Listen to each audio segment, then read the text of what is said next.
to the city, she said. Your father, seeing you here every day, only feeds his anger and deepens your wounds. Sometimes, distance is not abandonment, it is medicine. Ebuka wept, overwhelmed not by the money, but by the magnitude of her faith in him. He thanked her with words soaked in gratitude, but words felt insufficient. Before leaving, he made a promise, one spoken with the weight of intention. When I make it, he vowed, I will return and marry you. I will build a future that will justify your sacrifice. Ebuka journeyed toward the city, toward uncertainty, toward hope. Lagos tested him first. He hawked sausage rolls through choking traffic. Then he became a conductor, cleaning to moving buses, shouting destinations. Oshodi, Oshodi, Oshodi, hold your change, I no get change. Oh. In Umuagu village lived Mazi Nduka. His only child, Ebuka, graduated from the university with a degree in hope and disappointment. It was not that he lacked intelligence, nor diligence, nor vision, but timing, an unforgiving season that mocked the young and humbled the patient. In Umuagu, where success was measured by speed and comparison was a daily ritual, patience was treated as failure, wearing a polite mask. His father, Mazi Nduka, became the loudest witness to that purity. Every day carried a new reminder and a sharper lament. Look at Nnamdi's son. He would thunder. He finished with you. And today, he sits behind desk, earning respect. Even Ude's son. I sold my land for your education and see what it has brought me. Regret. Nothing but regret. His words were held heavy with bitterness, lodging in Ebuka's chest like unhealed wounds. He spoke often of sacrifice, but never of love, of regret, but never of grace. Yet, between those storms stood his mother, Oriaku, gentle, resilient, unyielding in faith. She spoke softly where her husband roared, reminding Ebuka that destiny does not run on borrowed timelines and that a delayed sunrise does not cancel the day. When hope staggered, she steadied it. When confidence cracked, she stitched it back with prayer and quiet assurance. Still, the word did not soften.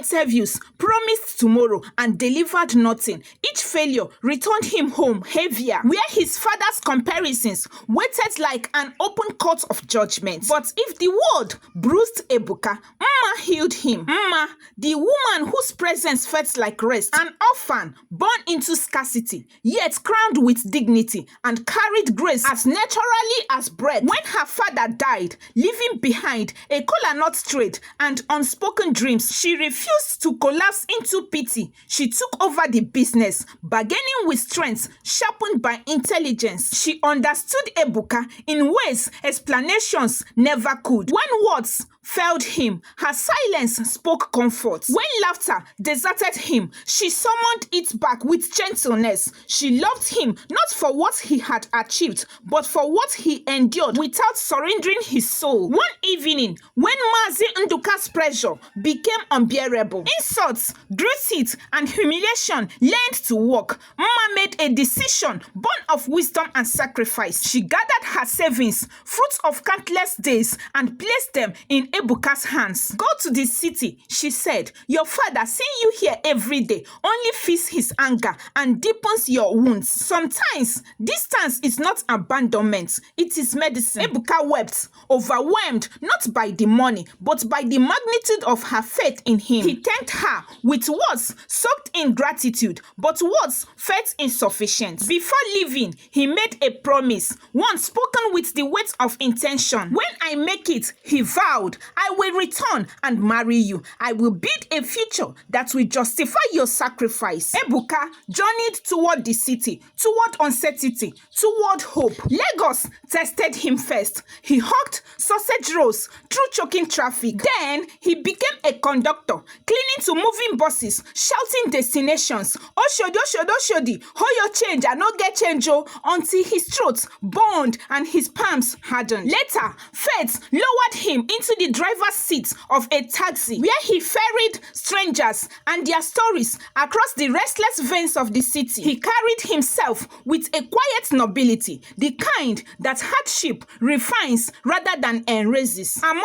his regular passengers was Chief Michael, a man whose presence announced wealth long before words followed, the calm of someone the world obeyed. One morning, after dropping Chief at the airport, Ebuka noticed an envelope on the back seat. Inside were important documents and an address. For a moment, poverty tempted him. Lagos is a city that trains desperation well, but character rose where need knelt. At dawn, Ebuka traced Chief Michael's residence to return the envelope. Chief stared at him in disbelief, the kind reserved for rare encounters. In this city, Chief said, men sell their souls for less. Sir, what is not mine cannot save me, Ebuka said. Chief murmured. Kindness had gone extinct. Why did you come back? Ebuka lowered his eyes. Sir, poverty may bend a man's back, but it must never break his character. The words struck deeper than gratitude. They stirred memory, conviction, and a long-buried hope that integrity had not completely fled the world. Chief was moved. Then he asked about his life. Ebuka spoke plainly without exaggeration. From today, Chief Michael said, you will no longer drive people to destiny. You will sit inside your own. He offered Ebuka a position in one of his companies as recognition. Jenny, Chief Michael's only daughter, strikingly beautiful, sharp of mind, and quicker of tongue. She had been given everything except restraint. Privilege had excused her excesses, and wealth had mistaken indulgence for love. She was brilliant, yes, but rude, possessive, and untrained in the quiet discipline of humility. She saw Ebuka in a new light, her interest sparked by an unfamiliar sense of admiration that wasn't driven by entitlement. Each time her impatience fled or her words cut too sharply, Ebuka would correct her. Power is not the ability to dominate a room, but the discipline to govern yourself within it. Another day, entitlement crept into her tone. He said, courtesy does not reduce you, it refines you. Words may announce you, but character sustains you. At first, Jenny resisted. Privilege had taught her that correction was an insult. Yet, Ebuka's firmness carried no contempt. He neither pursued her approval nor shrank before her status. That composure unsettled her more than anger ever could. When she spoke rudely to a staff member, Ebuka intervened gently. You may be the daughter of the owner, but respect is the uniform everyone must wear here, including us. The words struck her with unfamiliar force. No one had ever spoken to her like that, without fear, without expectation of reward. Slowly, reflection replaced defensiveness. She began to hear herself, to observe how people recoiled before her words rather than toward her presence. Ebuka continued, patiently, deliberately, never forcing change, only modeling it. Brilliance without humility intimidates, he explained one evening. But brilliance clothed in humility inspires. If people obey you only because they must, you have authority. But if they follow you because they trust you, you have leadership. These truths took root. Jenny began to apologize where she once dismissed. She listened where she once interrupted. She learned to say please without feeling diminished and thank you without suspicion. Slowly, her home training, long neglected due to loss and indulgence, was restored not by scolding but by example. She now understands that character must come before charm, discipline before desire, and respect before possession. Then came the night that altered her path. At a friend's birthday party, bathed in laughter, music, and borrowed joy, Jane met Sam again, her ex-fiancé. He came from wealth, yes, but more importantly from discipline. He was well brought up, grounded, and self-possessed. Sam had admired her brilliance, desired her beauty, but recoiled from her character, seeing clearly what affection could not reform. He quietly dissolved the engagement. Love, he understood, understood, cannot survive where respect is absent. He noticed the new journey. Old embers stirred, not as reckless flame, but as warm recognition. Conversation resumed. Affection grew into love, steadier and wiser, and commitment into marriage, dignified and firmly rooted in mutual respect. Chief Michael watched his daughter transformed with gratitude that bordered on reverence. With his wife taken by death shortly after Jenny's birth, he had often feared that maternal absence had left fractures no fortune could repair.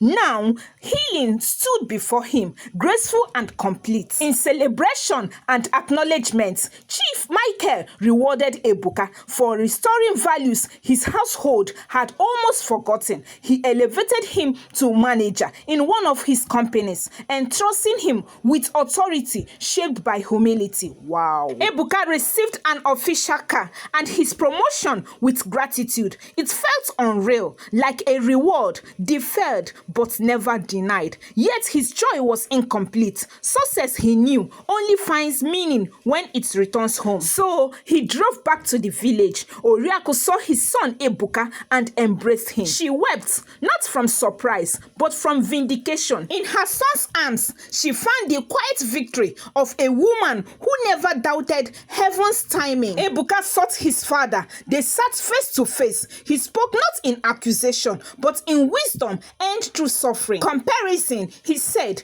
destroys what patience builds. God's timing may be slow to us, but it is never late. Regret bowed his father's shoulder, and reconciliation found its way home. Peace was made, not because success had arrived, but because understanding had matured. Then he went to Umma. The sight of her, unchanged in grace, still clothed in humility, softened him more than any promotion ever could. He took her hands and said, "You saw me when the world ignored me. You invested when there was nothing to return. I am standing today because you believed yesterday. It is time," he said gently, "to fulfill the promise that carried me through hunger and doubt." Ebuka married Umma in a union blessed by truth, sacrifice, and answered prayers. He loved her with everything within him, never tiring of reminding her that God's grace, her words, and her courage were the scaffolding upon which his life had risen. Their marriage was deeply rooted in respect and faith. God crowned their union with 3 children, a son and 2 daughters, a living reminder that patience reproduces abundance. Ebuka's story is a testament of endurance. It teaches that delay is not denial and character outlives circumstance. Thanks for watching.